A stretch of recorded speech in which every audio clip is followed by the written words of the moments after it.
Namaste. This is Yoga Therapy Podcast, and I'm your host, Shira, yoga teacher, yoga therapist, and Ayurvedic wellness educator. In these conversations with experts in the field of yoga therapy, you'll find out what it is and how it can help you and your loved ones to reclaim well-being. We'll touch on physical as well as mental health, physiology, emotions, women's health, spiritual well-being, goddesses, and self-development in the fullest sense. Listening to another story can change ours, so thank you for showing up, and let's begin this journey together.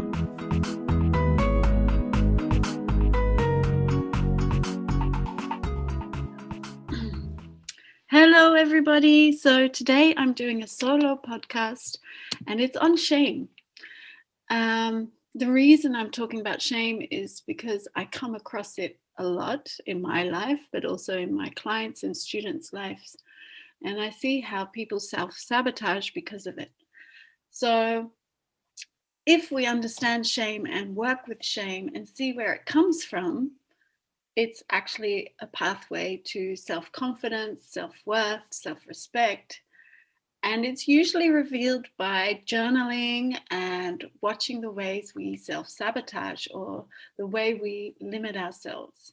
So there are many reasons we self-sabotage, usually unconscious inner drives that make us go round in circles related to past traumas, undigested fears, internalized shame. And shame is a really powerful emotion of social acceptance.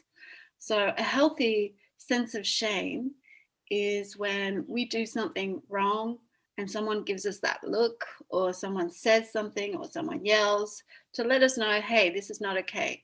But when it becomes unhealthy is when we internalize it as we're not okay, not what we've done. So in an extreme case, and the reason why it's so powerful is because it means we're excluded from family, tribe, society, or culture. So that's why it's very powerful, and that's why we often just feel stigmatized and we internalize it, and it becomes an unconscious drive which motivates every action, thought, and word.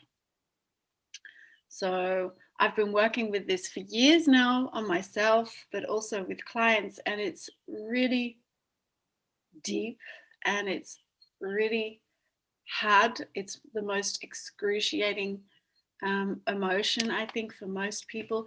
And there is so much of it in our society. It is the way we control our children. It's the way we control how people work in our society. So it's very effective, but that's why it's also very unconscious. Okay, so I'm going to talk about how there is a spectrum. So shame is on a spectrum. I have written about this in my book, and I write about this in my blogs, that they're all connected to the elements, the 5 elements. So earth, water, fire, air, and space. And so anger, shame, resentment, blame, criticism, judgment, worthlessness, all these are associated with fire. So either the fire goes out or it's very extreme. And we can use this fire to change from one state to the next.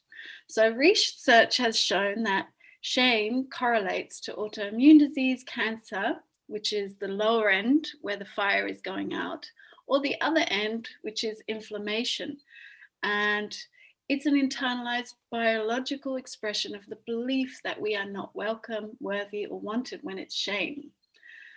Or it can make us, we feel shame, but we know there's something wrong in that, and we become angry. So that was my case. I get very angry when I feel shamed, which is a good thing, because if you can channel your anger, you can move out of it. Okay? So we can use that and start to transform the situation or the habits or the relationships or the life that we're living. So in this podcast, I'll have a story from last night's class. I do a teacher training, well, a teacher's class for yoga teachers who want to move past spiritual bypassing and their emotional limitations and beliefs. So I have a little story in there which kind of explains it, but I want to tell the story of Sati and Parvati in this podcast. So for those of you who don't know the stories of the goddesses, Sati and Parvati are both the same, and she's a wife of Shiva. She's not just the wife of Shiva, she is pure power. So Shiva can't do anything without Parvati because he's just pure consciousness. They both need each other and they complement each other. And so this story is very interesting because stories reflect our life. So if we look at a story, we can laugh about ourselves, we can laugh about our shame, we can laugh about our anger because we see the gods and goddesses doing them too. It makes our life not such a misery.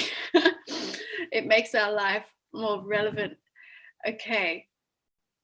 So the story of Sati becoming Parvati is when Sati's little, she's the daughter of Daksha, who actually means discernment. If you understand the Sanskrit, it means to discern, but it also means ego and arrogance. When our discernment becomes discrimination to an extreme, then it's not healthy. So ego is also fire, discernment and discrimination are fire. Arrogance is also fire, it's extreme fire, excessive fire.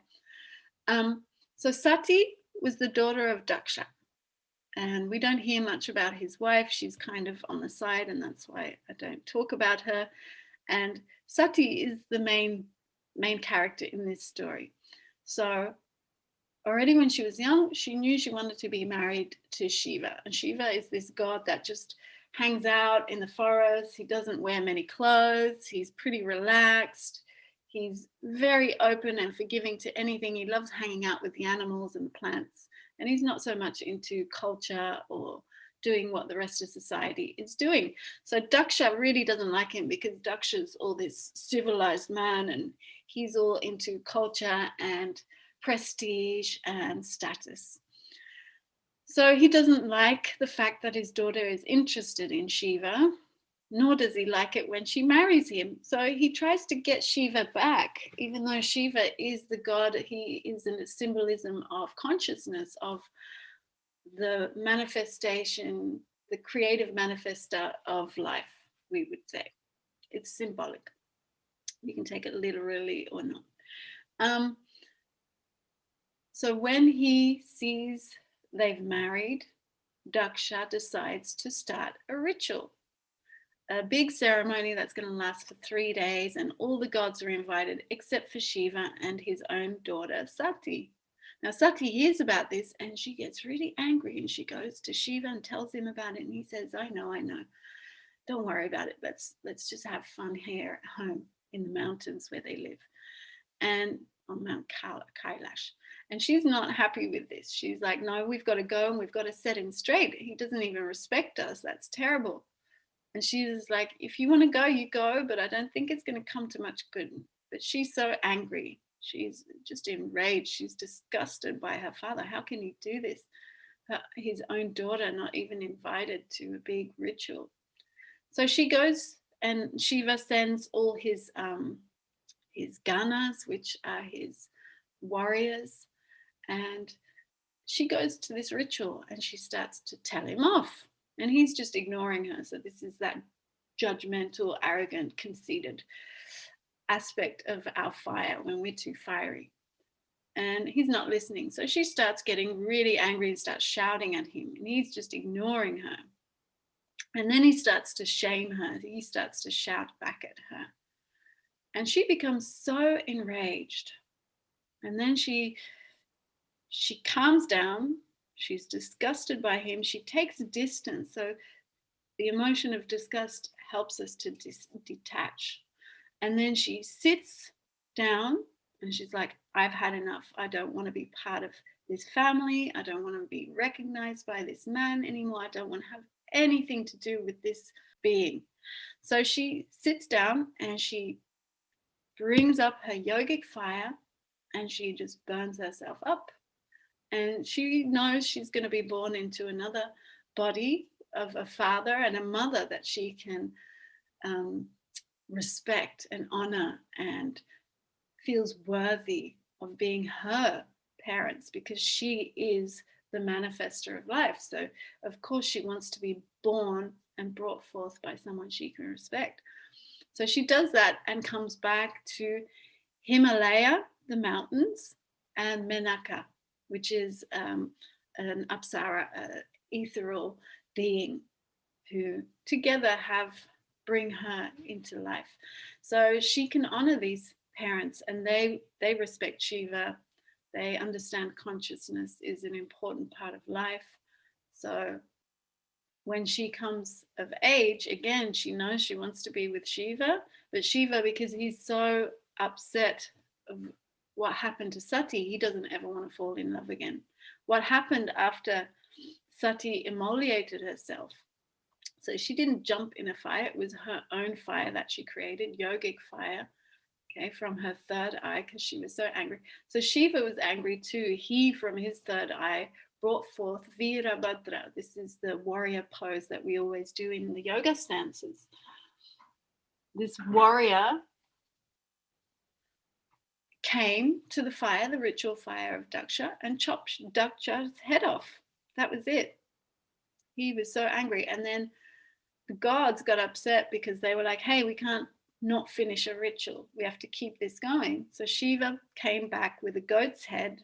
And since that, Daksha had a goat's head. So ego has and walks around with a goat's head. Okay, so this is a funny story. It's humorous. So even the Sanskrit rishis made fun of ego, because it is an aspect that we need to be separate entities, but still it's not above anything else. So Shiva didn't want to come out of his meditation after Sati was gone, but Parvati knew that he was her love. So she did everything to win his love back. She went to prostrate at him. She brought him offerings, and he didn't pay any attention. So she just thought, okay, I'm going to do my own thing. So she went and meditated. And she meditated and she balanced for 1,000 years on one foot. And at one point she was sitting down and so deep in meditation that all the gods came to her to offer their blessings to her, because she was radiant. So she had moved from anger to shame to disgust to resentment, and then turned that into radiance and brilliance and confidence, because she left behind everything she knew. She was autonomous. It gives us that anger when we use it and transform it. It gives us this energy and power to move into the unknown, into spaces we don't know we're going to walk into and how we're going to be. And through that effort, through trying and finding a way in the unknown, we become confident. So we don't have confidence just because we're good at something. We gain confidence. It's a process. So on her way to her self-confidence, and she became radiant. And that radiance helped her to win Shiva. So Shiva realized who she was. And again, they were together. So this was her way of manifesting consciousness back into life, okay, bringing it back into the material. And this is where the two meet. And this is when we don't just want to transcend the material. We want consciousness to manifest. So we're birthing consciousness by either bringing in projects, ideas, children, whatever you bring life to, that is a transformation of that power. So willpower is very important to gaining confidence and moving through shame. When we have deficient fire, we feel that we're not good enough. We feel blame, we blame others, we resent, we are envious, we feel shame, we self-sabotage, and we feel worthless. And if we allow the fire, if we allow ourselves to be angry about these things, what And we need fire for this. We need to understand what we're actually angry about. Get clear. And that's what you do through journaling and talking about these things with others or going to a therapist, is you get clear on what has shamed you, what has made you little, what stories do you believe about yourself, about life, about moving into a powerful emotion of self-confidence or being successful. So I'll tell a little story later in the podcast from last night about my association with winning, how I internalized that as a shameful experience. What else? And when it's excessive fire, we're judgmental, critical, arrogant, conceited. We look down upon people. So we have excessive fire, but it's the middle ground we want to find, because in the middle ground we have enthusiasm. We feel empowered without walking over others. We are passionate. We feel worthy and confident about our worth and our ability to do things. So power means the ability to do, okay, to create something. So being empowered is that we do things. It doesn't always have the right result, and that is not always the aim. It is through the effort, even after Sati had left her body, her family, everything she knew in the material world. She didn't know what she was going to be. It was a hard step to leave that behind. Of course, you don't want it. That's why there's that anger and resistance as well, because you know it's going to be hard to turn the page, to walk into something you don't know what's waiting behind that door. But when you do, you still have to make effort. It doesn't mean that it's finished. So we need that fire because it helps us to transform that one state, that anger or shame, to the next. Emotionally, mentally, physiologically, and psychologically, our digestive fire consumes, assimilates, integrates, and then eliminates what's not good for us. And we absorb what is good for us. We discern and clarify and get to the point by moving between the two extremes. And that's why we need to act. If we don't act, we feel paralyzed. And that's when we get anxiety and more shame, because we know we should be doing something and we're not. So fire initiates that shift and discerns what's needed and what's not. So we can move into that middle ground. By allowing ourselves to feel the shame, we can move into either disgust towards ourselves, that we still keep that pattern, or resentment towards another. And allowing even these difficult emotions to arise turns up the fire, and that fire allows anger to arise. And when we have anger, we have lots of energy and plenty of power to move into self-worth by honoring our core values. So use your focus, use your determination, use your self-reflection. These are also all powers of fire, to find out what's keeping you back, what's making you small, what's keeping you from taking those steps into the unknown, and to shift towards self-confidence by focusing on what you really want. So you can have clarity and come to that sense of brilliance that Parvati was also embodying at the end of her practice. Okay, and then she could just live fully. It's not that that's the end of the road. There's still more to go.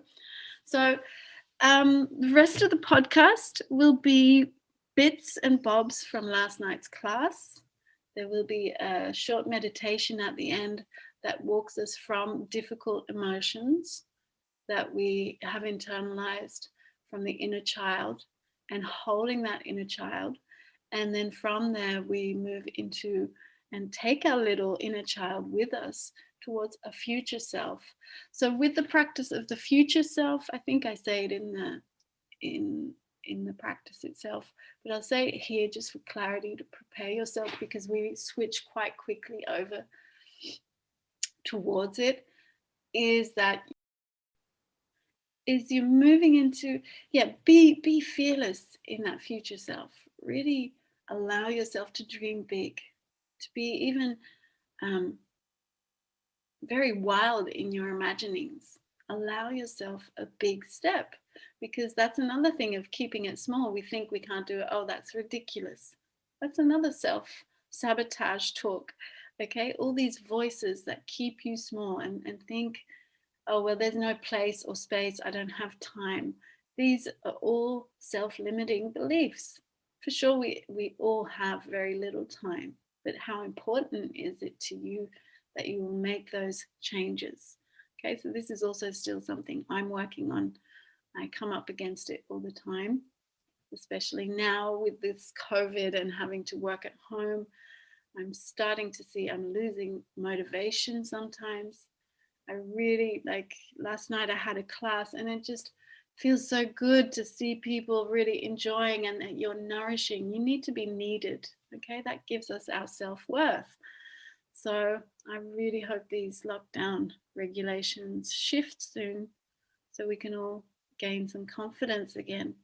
Okay, much love. I hope you enjoyed this podcast. It's a little different. It's a bit of everything.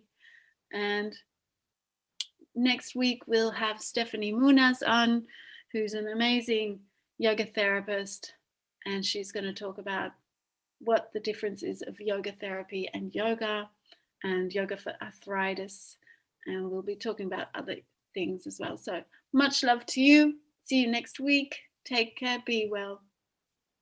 So think about a time when you were shamed.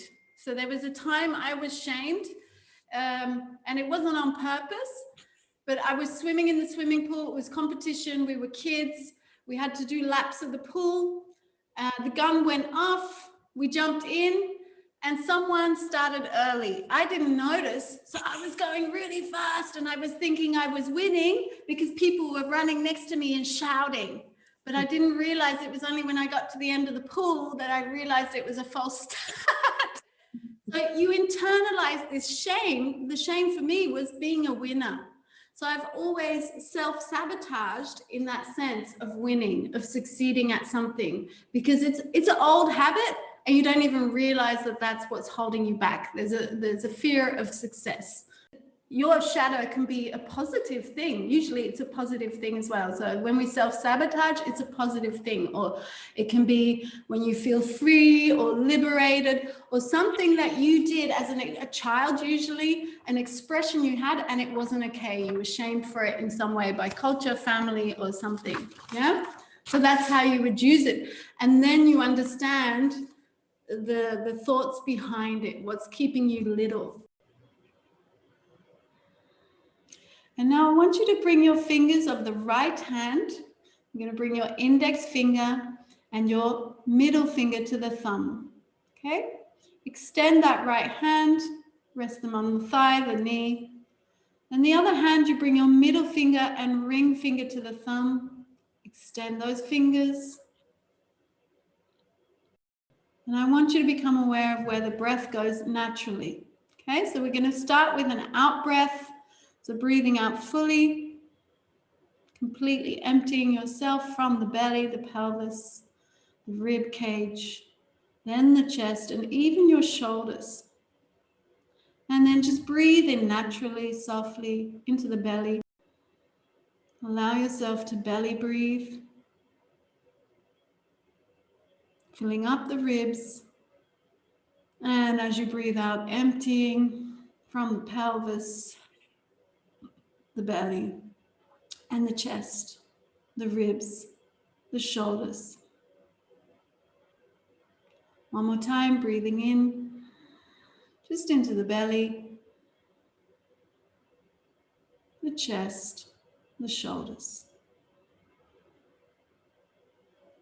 And then release with the out breath, emptying yourself completely. And start to feel your mind centering. One more time, breathing in fully into the belly. Feel those ribs opening. Feel the ribs actually moving. The rib cage lifts up, the chest even opens, the skin of the front of the upper body starts to stretch. And then breathing out, emptying.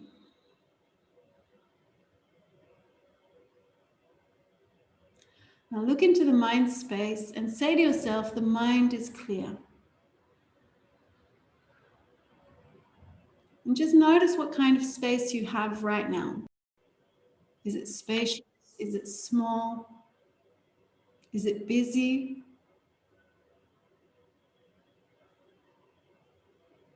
And then I want you to feel your body, your feet, knees, sitting bones, tail, spine, the shoulders on top of the hips, and the head between the shoulders. And again, breathing into all of this now from your feet to the head.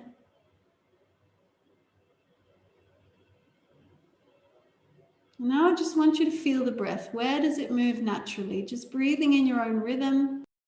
Notice that the breath just lands.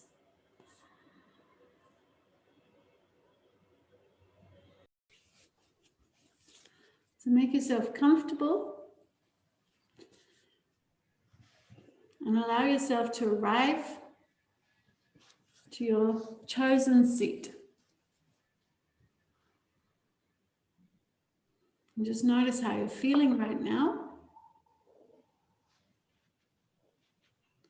Notice the mind space that you have created.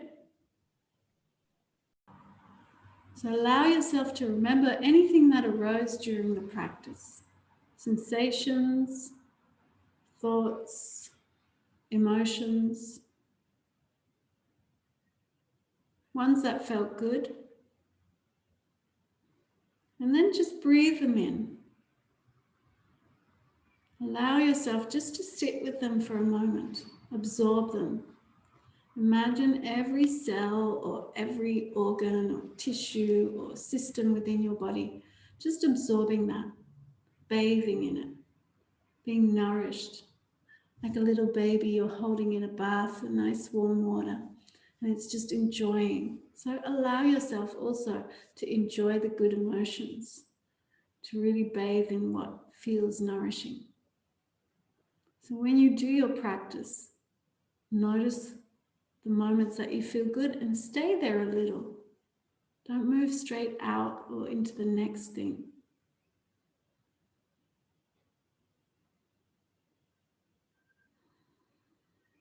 So now remember from the practice any moments that you felt, oh, this is horrible, or sensations that arose, emotions, thoughts, beliefs that were difficult. And hold them for a moment. What is their message? What were they trying to say to you? Now just pick one. Maybe there were many. Just choose one. Doesn't matter which one. Whichever one you feel drawn to right now. And move into that feeling, that thought, that idea or sensation or emotion.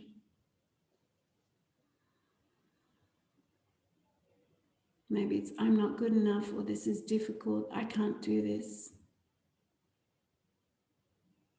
Just feel that, go into it. How did it make you feel? What sensations bubbled up?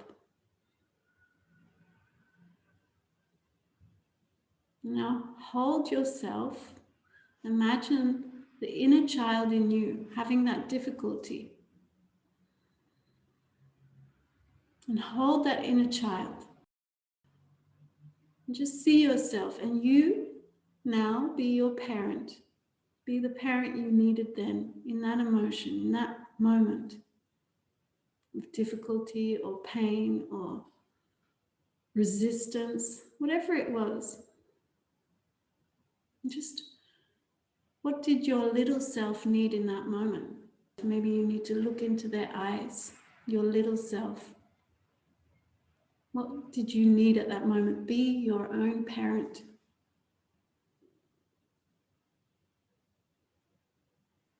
Give that what you needed then to yourself now. And let yourself bathe in that, knowing that you can hold yourself with pain, with difficulty, with strong emotions, and be all right. Now take your little self into your arms. Hold them.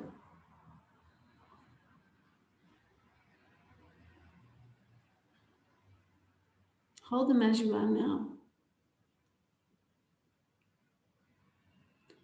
And then I want you to imagine that you are going now to your future self.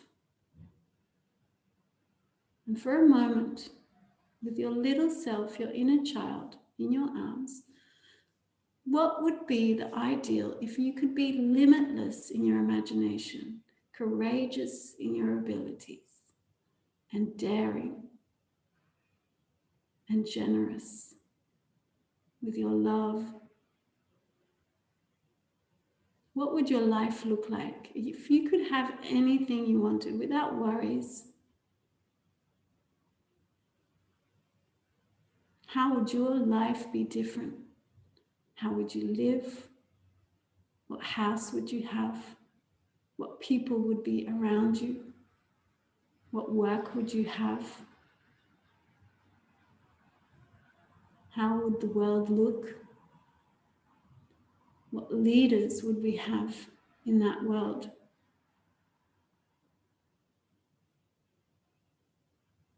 What light would come into your life?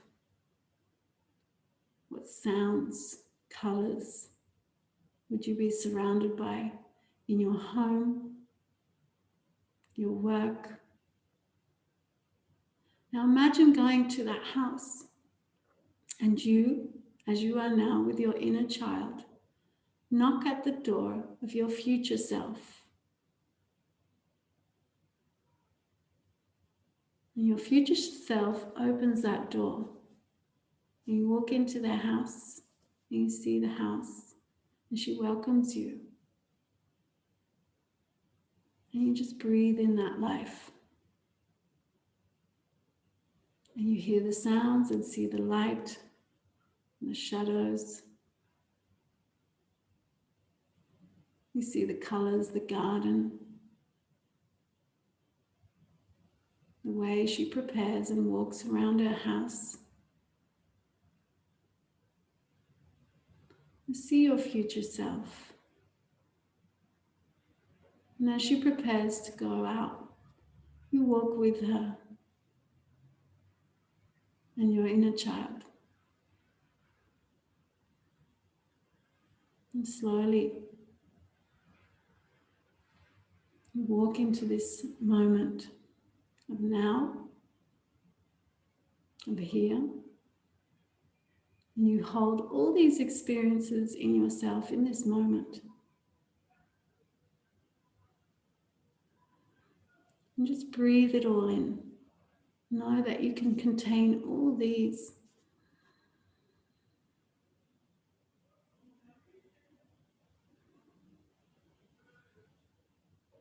Take a moment to arrive, feeling your body, your breath, your mind, and the space of your mind, and the warmth within your body, and the light that you breathe in and out.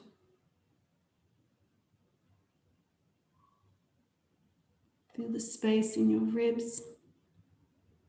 Feel the breath in the belly. And just notice where the breath lands as you breathe naturally.